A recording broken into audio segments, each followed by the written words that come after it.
नमस्कार दोस्तों। मैं अरुण प्रताप सिंह भदौरिया, मोटिवेशनल स्पीकर।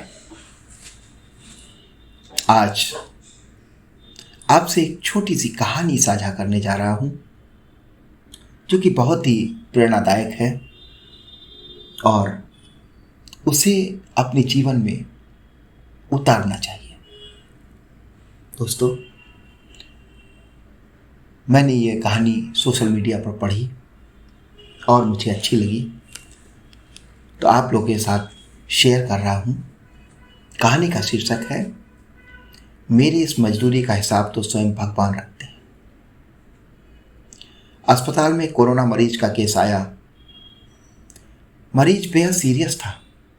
अस्पताल के मालिक डॉक्टर ने तत्काल खुद जाकर आईसीयू में केस की जांच की और अपने स्टाफ को कहा कि इस व्यक्ति को किसी प्रकार की कमी या तकलीफ ना हो तथा इसके इलाज व दवा के पैसे भी नहीं लेने का आदेश दिया।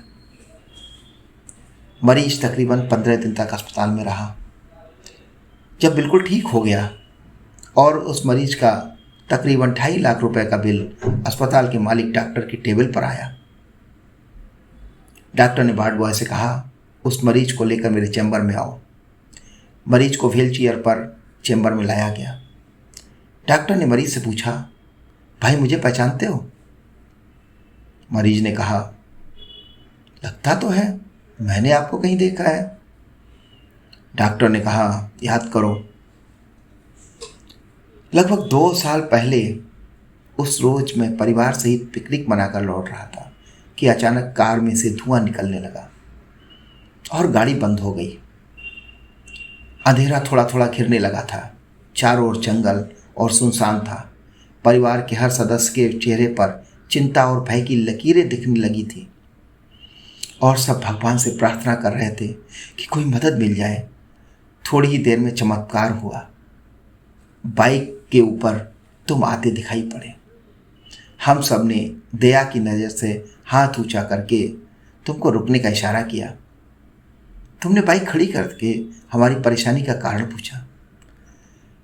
तुमने कार का बोनट खोलकर चेक किया और कुछ ही क्षणों में कार चालू हो गई।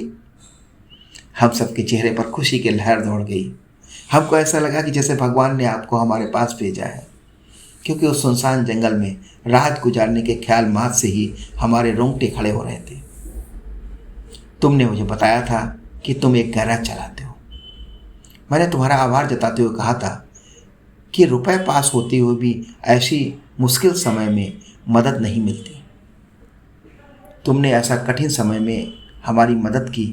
इस मदद की कोई कीमत तो नहीं है, ये अमूल्य है, परंतु फिर भी मैं पूछना चाहता हूँ कि आपको कितने पैसे दूँ।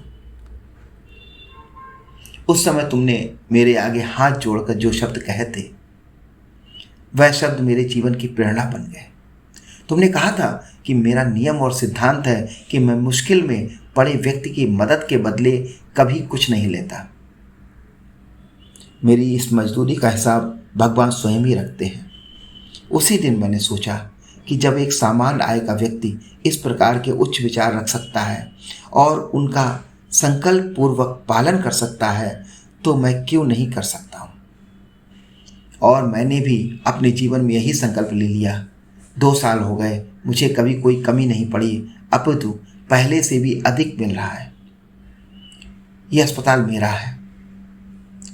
तुम यहाँ मेरे मेहमान हो और तुम्हारे ही बताए हुए नियम के अनुसार मैं तुमसे कुछ भी नहीं ले सकता। ये तो भगवान की कृपा है कि उसने मुझे ऐसी प्रेरणा देने वाले व्यक्ति की सेवा करने का मौका मुझे दिया।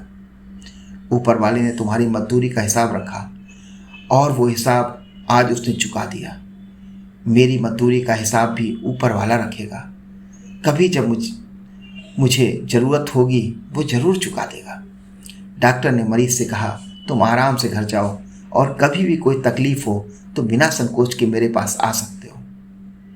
मरीज ने जाते हुए चैम्बर में रखी भगवान कृष्ण की तस्वीर के सामने हाथ जोड़कर कहा कि हे प्रभु, आपने आज मेरे कर्म का पूरा हिसाब ब्याज समेत चुका दिया। सदैव याद रखें कि आपके द्वारा किए गए कर्म आपके पास लौट कर आते हैं, और वो भी ब्याज सहित। वर्तमान में कठिन समय चल रहा है। जितनी हो सके लोगों की मदद करो।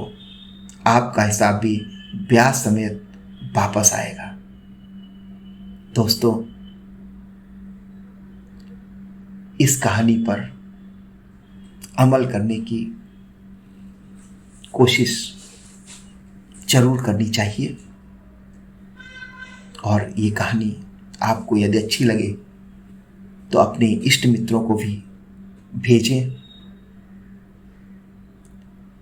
इसी तरह के नए नए विचार, अच्छे विचार से जुड़ने के लिए आप हमारे चैनल को लाइक और सब्सक्राइब करें और हाँ, बेल आइकन का बटन दबाना ना भूलें, जिससे नई नोटिफिकेशन आपको मिलती रहे। धन्यवाद दोस्तों।